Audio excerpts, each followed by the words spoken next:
Bueno, chicos, continuando con la segunda parte de la clase, prometo que va a ser un poquito más corta.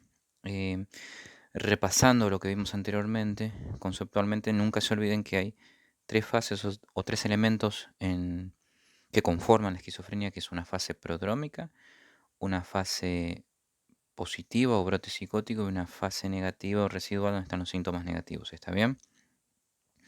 La fase prodrómica es aquella que se produce meses o incluso años antes de que se manifieste los síntomas positivos, ¿sí? El brote, y que implican pequeños cambios. En general se ven eh, pacientes que tienen el primer brote a los 18, pero ya a los 12, 14 años comenzaron a cambiar, ¿sí? La madre o el padre dice que de tener muchos amigos comenzó a no querer salir, a refugiarse en la computadora, en el videojuego, a aislarse, ¿sí? A veces los escuchaban hablar solos, otras veces tenían conductas extrañas, ¿sí? No dormían a la noche, dormían durante el día, este, no sé, hablaban solos, se vestían de una manera, ¿está bien? ¿Por qué se dice fase prodrómica? Porque esto no es un brote, porque el paciente igualmente sigue siendo funcional, ¿sí? Un trastorno, además de tener en cuenta lo longitudinal de la progresión de la enfermedad, tiene en cuenta si eso que le pasa al paciente condiciona o no su vida. O sea, si le permite continuar su vida, bueno, es un trastorno de personalidad y personalidad esquizoide, esquizotípica, no importa, no tienen que saberlo.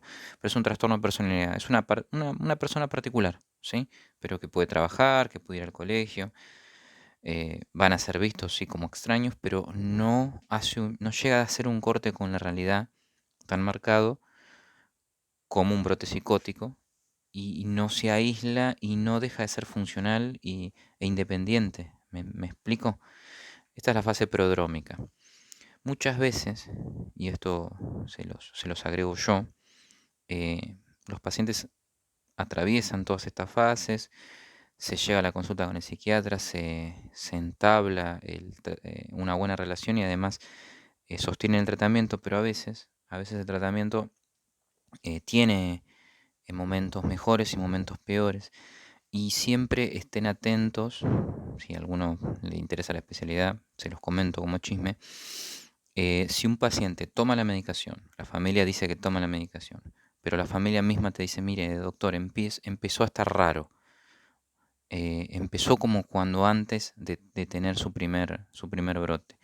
Esa se llama, también es una fase prodrómica, eso antecede a la descompensación y ahí es el momento en donde uno tiene que modificar el plan farmacológico. ¿Me explico? ¿Qué quiero decir? Los prodromos o los síntomas prodrómicos que tuvo en su fase prodrómica, antes de tener otra descompensación, se van a repetir.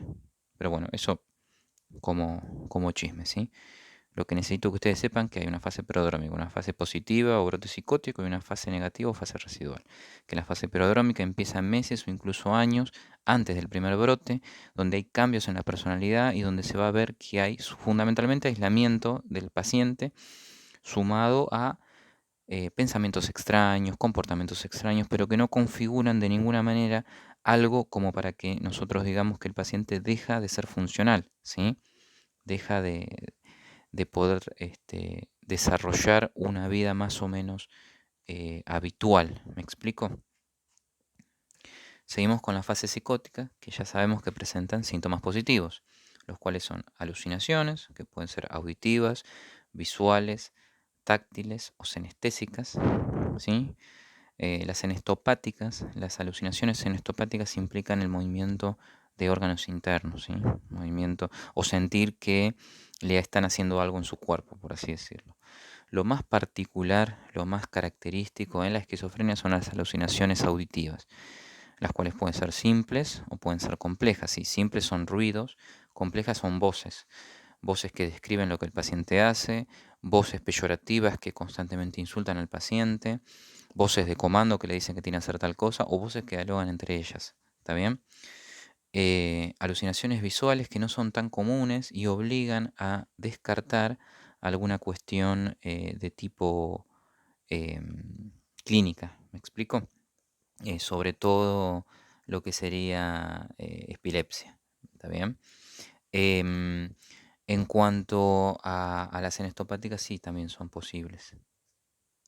Decía, también son posibles en la esquizofrenia, ¿sí? Las alucinaciones le siguen, yo les había dicho, ideas delirantes. Las ideas delirantes pertenecen a síntomas positivos en la esfera del pensamiento, con un contenido de ideas que es delirante, que determina la aparición de un delirio. El flujo de las ideas puede estar acelerado, ¿sí? Fuga de ideas, sí, puede ser, de pronto no es lo más común, ¿está bien? Sí puede estar desorganizado, ustedes le preguntan algo al paciente y el paciente no se los termina de contestar. A veces puede estar acelerado o no. Si el flujo está acelerado, tenemos que hacer diagnóstico diferencial con trastorno bipolar, ¿está bien? No importa. Pero el flujo está alterado muchas veces, otras tantas no. Lo más característico de un trastorno, de una fase psicótica, de un trastorno, de una esquizofrenia, es que el contenido son ideas delirantes, que ustedes le preguntan algo y el paciente responde, pero no responde, pero tarda mucho en responder o nunca responde, se ramifica, y que pueden desarrollar o pueden decir neologismos, que son palabras que son palabras que existen y que les cambian el significado o generan palabras nuevas. Esto tiene que ver con que el paciente está generando un mundo interno propio, ¿está bien? Y no tiene manera de poder transmitirlo, ¿está bien? Y pierden muchas veces lo conceptual del significado de las palabras y les dan una nueva significación para poder explicar lo que les sucede, ¿sí? Lo siguiente son las ideas delirantes que se desprenden del pensamiento, del contenido. Son las ideas que determinan Las ideas delirantes son las que determinan un pensamiento delirante, un delirio, ¿está bien? Cuando hay habla de delirios primarios y delirios secundarios, los primarios son los que proceden de otras experiencias o estructuras psicológicas, los secundarios aquellos que se derivan y comprenden parcialmente de acuerdo a la experiencia del sujeto. Sepan lo siguiente, cuando sobre todo Henry A. Describe cómo progresa la esquizofrenia, en realidad el paciente inicialmente tiene una sensación de extrañeza. Los pacientes mismos dicen que algo cambió en ellos. Y después, para poder compensar de alguna manera, para poder sentirse en control, los pacientes van a desarrollar las ideas delirantes y el delirio, ¿me explico? Pero hay algo que es primario que cambia en ellos. Y después las ideas delirantes son una consecuencia de eso. Está bien, igual eso no se les va a preguntar, pero sepan, en el pensamiento puede haber alteraciones en el flujo, que no es lo más común, pero puede estar, pero no es lo más importante. Sí, la presencia de neologismos y, no recuerdo si se los dije, como contenido de las ideas delirantes, ¿sí? Y dentro de las ideas delirantes sepan qué es una idea delirante, ¿sí? Es una idea errónea, eh, que no rectifica, que es de condicionante del accionar del sujeto y que tiene una fuerte carga afectiva. No importa el lado de la primaria y secundaria, ¿sí? Y después otra cuestión que, que encuadré dentro de los síntomas positivos y que tiene que ver con el comportamiento desorganizado es el tema del control de los impulsos, ¿está bien? Que se manifiesta con el comportamiento desorganizado, se manifiesta con violencia, suicidios, homicidios. La verdad que no es que son más proclives a pasar al acto en cuanto a dañar a otros, ¿sí? Sí a dañarse a sí mismos. Y la violencia implica verbal o física, por eso esta advertencia de no contradecir un paciente psicótico. Una vez pasada el brote, seguimos a la siguiente fase, que son los síntomas negativos que se caracterizan por alteraciones a nivel de la afectividad, con aplanamiento afectivo o embotamiento, déficit en la atención. En realidad lo que termina sucediendo es que se vuelcan más hacia su mundo interno, ¿sí? Anedonia, donde hay una pérdida de capacidad de experimentar alegría, placer, ¿sí? Tanto consumatoria una vez que se terminó lo que empezaron a hacer, como anticipatoria. Eso de sentir placer de algo que todavía no se empezó a hacer, pero de saber que uno lo va a iniciar, eso lo pierden, ¿sí? Y es un determinante para la sociabilización. Después acá hay una descripción de los tipos de esquizofrenia. Yo no le vamos a pedir que sepan los tipos de esquizofrenia, ¿está bien? Acá se los voy pasando. Eh, a ver, como elementos particulares es la esquizofrenia paranoide, es la que tiende a manifestarse en una edad más tardía, donde la inteligencia potencial permanece intacta, no así la, el, a ver, el empleo formal de la inteligencia. La inteligencia potencial está intacta, pero cuando la ponen, digamos, en práctica, van a ver que hay una incongruencia entre esa inteligencia que tienen y las conclusiones que sacan, ¿sí? El desorganizada, la esquizofrenia desorganizada es la de comienzo más precoz. Este, tienden a tener comportamientos justamente desorganizados. Es la de inicio más precoz y la que más daño genera. ¿Está bien? La catatónica, en donde hay síntomas fundamentalmente motores, donde estos síntomas motores siempre están en el ámbito de lo automático. No importa, no quiero que lo sepan. Sepan que un paciente catatónico, que por ejemplo mantiene una posición incómoda por mucho tiempo y esto no le parece importar. Si alguna vez se presentan, les toca ver un paciente así, catatónico, no, la catatonía es un síndrome que engloba no solamente la esquizofrenia, sino también un montón de cuestiones.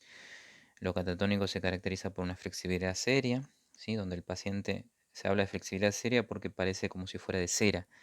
Los pacientes adoptan pasivamente la posición en la que uno los deje. ¿Está bien? Muchas veces presentan rigidez, una cierta resistencia inicial al movimiento y adoptan posturas grotescas, posturas raras. ¿Está bien? Por ejemplo, esos a grandes rasgos. Tienen que hacer una interconsulta con clínica. ¿Está bien? Porque primero hay que descartar organicidad, eso es lo que quiero que sepan. No está incluida acá, está la residual, que algunos no la, que son muy, muy cuestionadas, ¿sí? Pero la interesante es la esquizofrenia simple, que nos viene a contradecir un poco el tema de la sintomatología positiva de los trastornos psicóticos. El paciente en general no manifiesta alucinaciones y delirios, ¿sí? Lo que empieza a pasar y vienen a la consulta es porque el paciente no hace nada, no le interesa, no perdió el interés en las cosas, ¿está bien? Por supuesto va a haber alteraciones en el contenido del pensamiento, pero no va a tener alucinaciones, fundamentalmente. Entonces, no tiene mucha sintomatología positiva, de hecho prácticamente no la tiene, sí sintomatología negativa.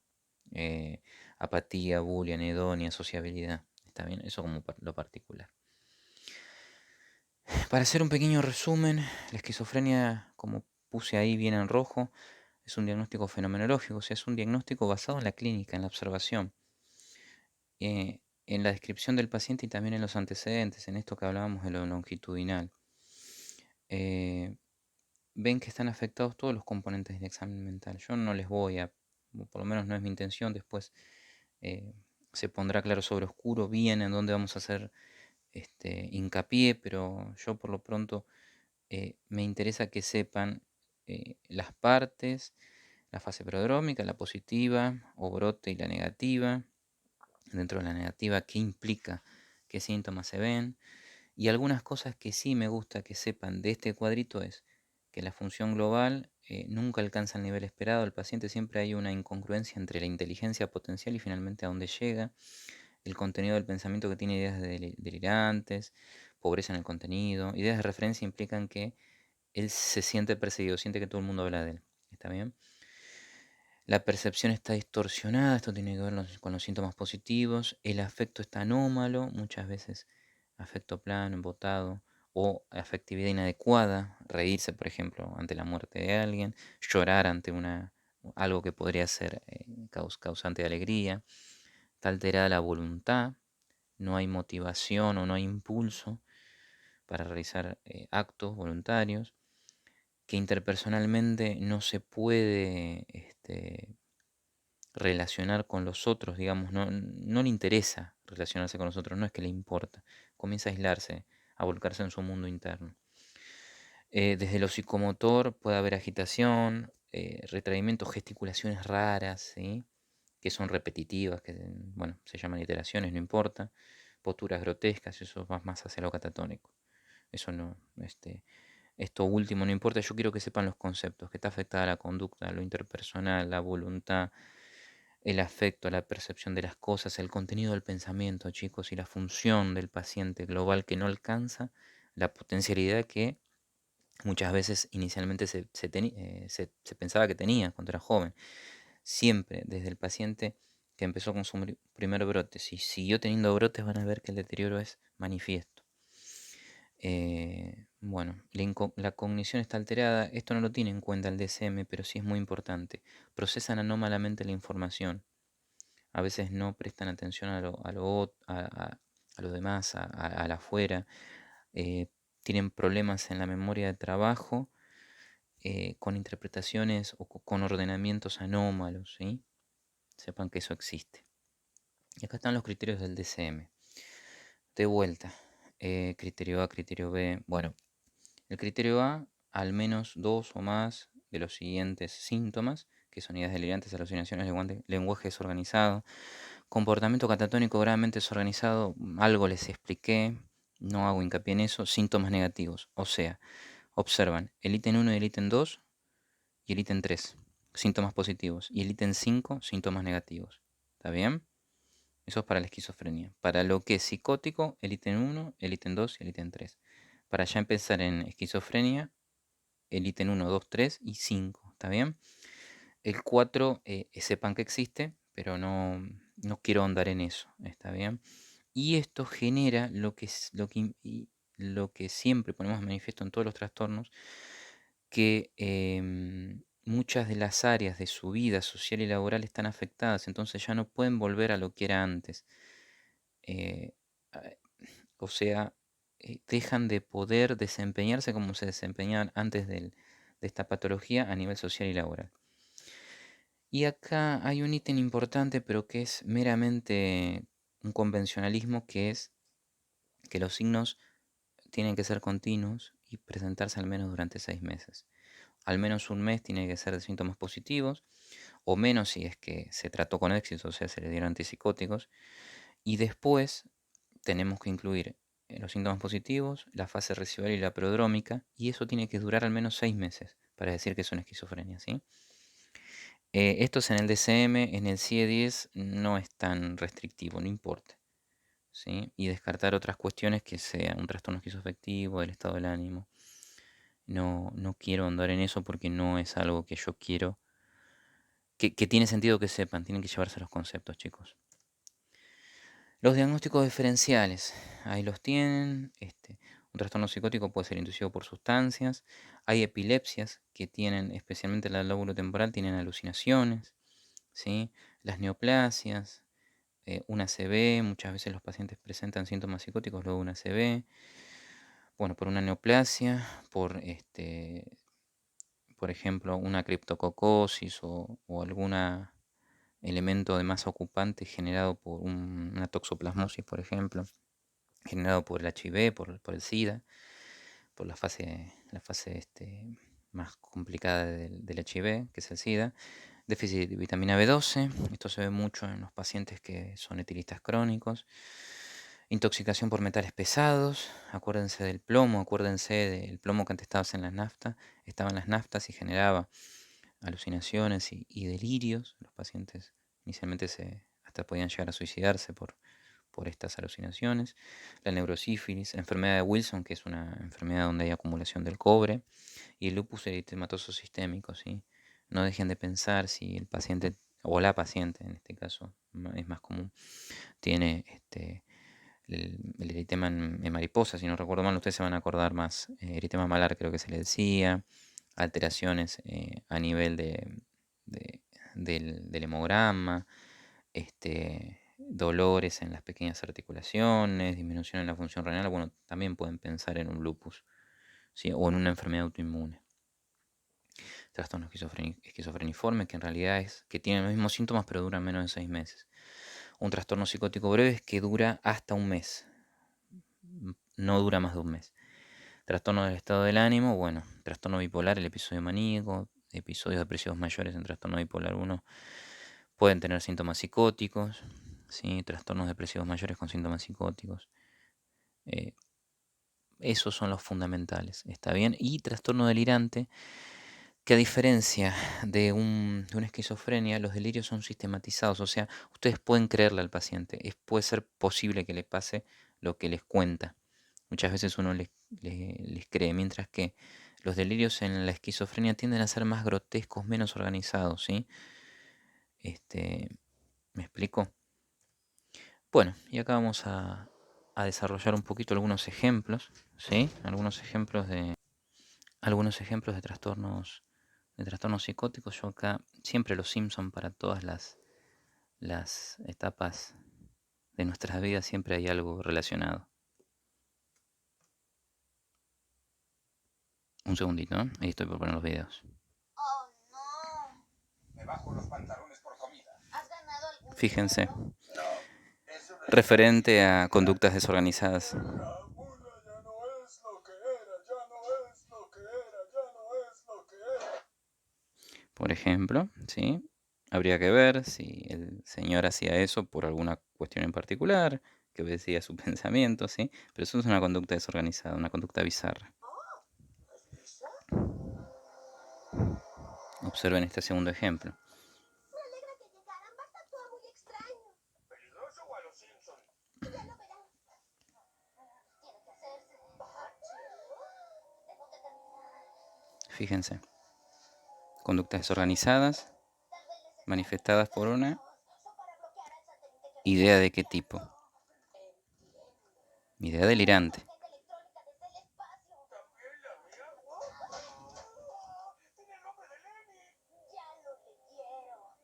Ideas de referencia, de persecución. Una explicación poco lógica.